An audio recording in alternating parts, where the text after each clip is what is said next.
Në një hapësirë të mbyllur si Big Brother, emocionet nuk kanë ku të shpërndahen. Ato qarkullojnë, grumbullohen dhe herët avon kërkojnë dalje. Ndonjëherë dalin si fjalë, ndonjëherë si heshtje, e ndonjëherë si veprim i papritur. Momenti kur Limi puthi Benitën nën sytë e Albës ishte pikërisht një nga ato çaste ku gjithçka u përqendrua në një pikë të vetme tensioni. Puthja në vetvete është gjuhë, është deklaratë, është zgjedhje. Kur ajo ndodh publikisht në një hapësirë ku çdo lëvizje ka dëshmitar, ajo bëhet edhe pozicionim. Limi, duke u afruar te Benita dhe duke e përqafuar fort për ta puthur, nuk po shprehte vetëm afërsi, po komunikonte diçka më të madhe, një vendim emocional, një orientim të qartë të vëmendjes së tij, por çdo deklaratë ka një audiencë. Dhe Alba ishte përballë, të shohësh një afrim që të përjashton është përvojë e rëndë. Jo sepse humbet dikë, por sepse kupton se je zhvendosur nga qendra e vëmendjes emocionale. Në atë çast, Alba nuk u përball vetëm me një puthje, u përball me realitetin e përjashtimit. Dhe ky realizim erdhi shpejt, i papërpunuar, i pamëshirshëm. Xhelozia nuk është thjesht zili. Është ndjenjë humbjeje.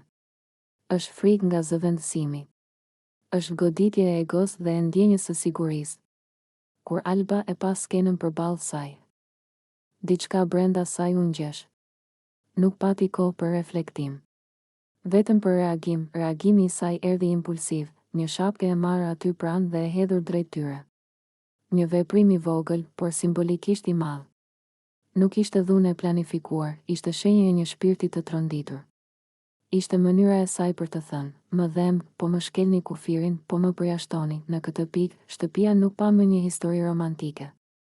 Pa një triangël emocionesh ku secili ishte i kapur në rolin e vet. Limi, që bëri zgjedhjen e tij hapur. Benita, që u gjend në qendër të vëmendjes dhe e pranoi afrimin. Dhe Alba, që u përball me pasojën më të vështirë, të qenit dëshmitare e një zgjedhjeje që nuk ishte më në favorin e saj. Eseja e kësaj ngjarjeje nuk është përfaqësim të thjeshtë. Është për kuptim. Sepse në Big Brother, veprimet ndodhin nën presion dhe presioni shpesh nxjerr reagime të papërpunuara.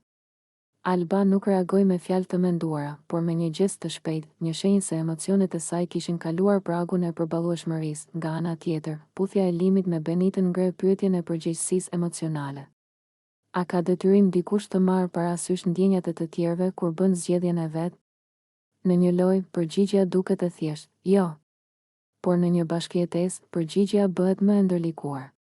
Sepse liria personale bashkëjeton me ndikimin që veprimet tona kanë të tjerët. Benita, në këtë kontekst, është figurë e heshtur, por e rëndësishme. Pranimi i afrimit e vendos atë në qendër të vëmendjes dhe, njëkohësisht, në mes të një përplasjeje që nuk e ka krijuar vetë. Ajo bëhet simbol i asaj se si zgjedhjet e dy personave mund të prekin drejt për drejt një të tretë. Shapka e hedhur nuk ndryshoi asgjë në thelb. Nuk e zhbëri puthjen. Nuk e ktheu kohën pas. Por shërbeu si alarm emocional. I tregoi shtëpisë se diçka ishte thyer. Se xhelozia kishte kaluar nga ndjenja e heshtur në veprim të dukshëm. Në fund, kjo ngjarje mbetet një mësim për mënyrën se si emocionet kërkojnë rrugdalje. Kur nuk fliten, ato fluturojnë. Kur nuk dëgjohen, ato bien. Dhe kur nuk respektohen, ato përplasen. Big Brother vazhdon, por kjo skenë mbetet si kujtesë se marrëdhëniet nuk janë vetëm çështje zgjedhjeje personale, janë edhe çështje përgjegjësie emocionale. Dhe se xhelozia, kur nuk trajtohet me dialog, kthehet në gjest të vogël në formë, por të madh në domethënie. Në Big Brother, ndonjëherë gjestet flasin më fort se fjalët. Dhe ndonjëherë, pikërisht këto gjeste krijojnë më shumë paqartësi se çdo debat i hapur. I tillë ishte momenti kur Limi ju afrua Albës dhe i vendosi duart për t'i bërë masazh, një veprim që në sipërfaqe mund të dukej si kujdes, por që në kontekstin e asaj që kishte ndodhur më parë, u kthye në një moment të ndërlikuar dhe të diskutueshëm, sepse ky nuk ishte një ambient neutral. Ishte një shtëpi ku fjalë të rënda ishin thënë, ku kufit ishin shkelur verbalisht, ku lotët ende nuk ishin tharë. Dhe kur një gjest fizik ndodh pas gjithë kësaj, ai nuk lexohet kur i shkputur nga e shkuara. Alba ishte ende e brishtë. Lotët e saj të mëhershëm, fjalia më ka marrë malli, heshtja e gjatë, të gjitha flisnin për një gjendje emocionale të rënduar. Në këtë gjendje, çdo afrim merr një peshë tjetër.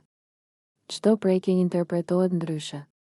sepse kur njeriu është i lënduar, ai ka nevojë për siguri, jo për paqartësi. Limi, nga ana e tij, dukej sikur po kërkonte një mënyrë për të zbutur tensionin.